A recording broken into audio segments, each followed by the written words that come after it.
गर्मी की एक उमस भरी शाम थी। आसमान पर घने बादल छाए थे, मानो किसी बड़े तूफान की आहट हो। लखनऊ से गोरखपुर जाने वाली एक बस, जिसमें करीब 35 यात्री सवार थे, धीरे धीरे हाईवे पर आगे बढ़ रही थी। बस के ड्राइवर रमेश और कंडक्टर विजय रोज इसी रूट पर सफर करते थे, इसलिए उन्हें रास्ते की हर गली और मोड़ अच्छे से याद थे। रमेश ने एक नजर रियर व्यू मिरर में डाली।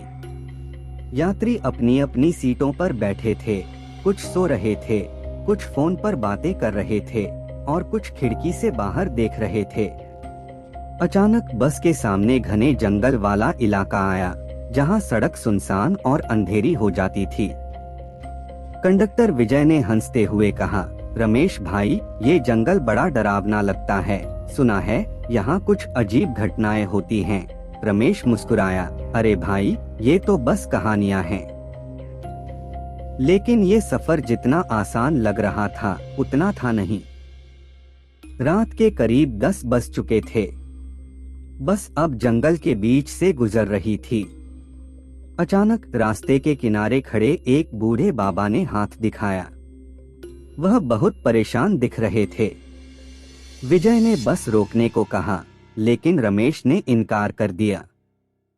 विजय बोला, अरे, इतनी रात गए कौन जंगल में होगा? हो सकता है कोई मुसीबत हो।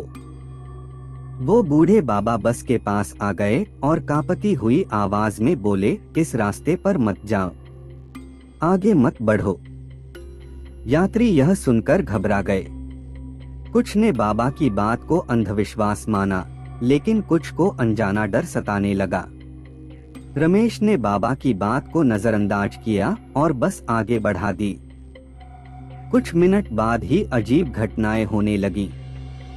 बस की हेडलाइट अचानक टिमटिमाने लगी और इंजन से अजीब सी आवाजें आने लगी। रमेश ने गियर बदलने की कोशिश की, लेकिन बस की गति अचानक धीमी हो गई। जंगल के बीचों बीच बस जैसे ही एक मोड़ पर मुड़ी, रमेश और विजय की आंखें फटी की फटी रह गईं। सामने सड़क के बीचों बीच एक विशालकाय नागिन कुंडली मारकर बैठी थी। उसकी आंखें अंगारों की तरह लाल थीं और उसकी लंबाई इतनी थी कि वह पूरी सड़क को घेर चुकी थी। बस के ब्रेक चीखने लगे और पूरा वाहन अचानक से रुक गया। सभी यात्रियों चिल्लाने लगे, हे भगवान, ये क्या है? एक बुजुर्ग यात्री ने कांपते हुए कहा। नागिन ने धीरे धीरे अपना सिर उठाया और फुफकार भरी। उसकी हरी चमकती त्वचा अंधेरे में चमक रही थी। बस के अंदर सभी लोग स्तब्ध थे। किसी की हिम्मत नहीं थी कि वे हिले भी। तभी नागिन धीरे धीरे बस के चारों ओर लिपटने लगी। यात्रियों की सांसें थम गईं। बस के शीशे दरकने लगे और पूरी बस नागिन के शिकंजे में आ गई।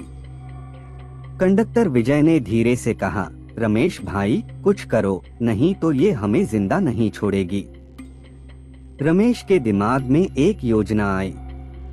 उसने बस की हेडलाइट्स को बार बार जलाना बुझाना शुरू कर दिया। रोशनी के तीव्र झटकों से नागिन थोड़ा पीछे हटने लगी। यह देखकर रमेश ने पूरी ताकत से हॉर्न बजाया। नागिन ने जोर से एक दहाड़ जैसी फुफकार भरी और गुस्से से सड़क पर प्रहार किया, जिससे गड्ढे बन गए। तभी बस में बैठी एक बूढ़ी महिला कांपते हुए बोली, ये नागिन बदला लेने आई है। सालों पहले यहाँ के एक तांत्रिक ने इसे श्राप दिया था कि जब तक कोई इसकी आत्मा की शांति के लिए पूजा नहीं करेगा, यह राहगीरों को यूं ही सताती रहेगी।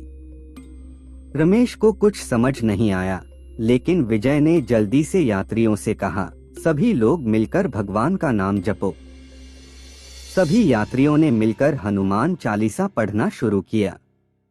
कुछ ही क्षणों में नागिन जोर जोर से छटपटाने लगी और उसकी फुफकार कमजोर पड़ने लगी। अचानक एक बिजली की चमक के साथ वह गायब हो गई और पूरा जंगल शांत हो गया। बस में सभी ने राहत की सांस ली। रमेश ने इंजन स्टार्ट किया और इस बार बस बिना किसी रुकावट के चल पड़ी। विजय और रमेश ने एक दूसरे की ओर देखा। दोनों के चेहरे पर डर और राहत का मिश्रण था। जंगल के आखिरी मोड़ पर वही बूढ़े बाबा खड़े थे। जब बस उनके पास से गुजरी तो वे मुस्कुराए और धीरे से बोले, आज तुमने एक श्राप मुक्त आत्मा को मुक्ति दी है। जाओ, तुम्हारा सफर अब सुरक्षित है। रमेश और विजय ने पीछे मुड़कर देखा, लेकिन बाबा गायब हो चुके थे। सुबह जब बस गोरखपुर पहुंची तो सभी यात्री इस भयानक घटना के बारे में सोचकर सिहर उठे। किसी ने भी इस बारे में ज्यादा चर्चा नहीं की, क्योंकि कोई भी विश्वास नहीं करता कि ऐसा कुछ हुआ होगा। इस कहानी से हमें ये पता चलता है कि कुछ रहस्य हमेशा के लिए रहस्य ही रह जाते हैं। अगर आपको यह वीडियो अच्छी लगी तो वीडियो को लाइक करें और चैनल को सब्सक्राइब करें। धन्यवाद।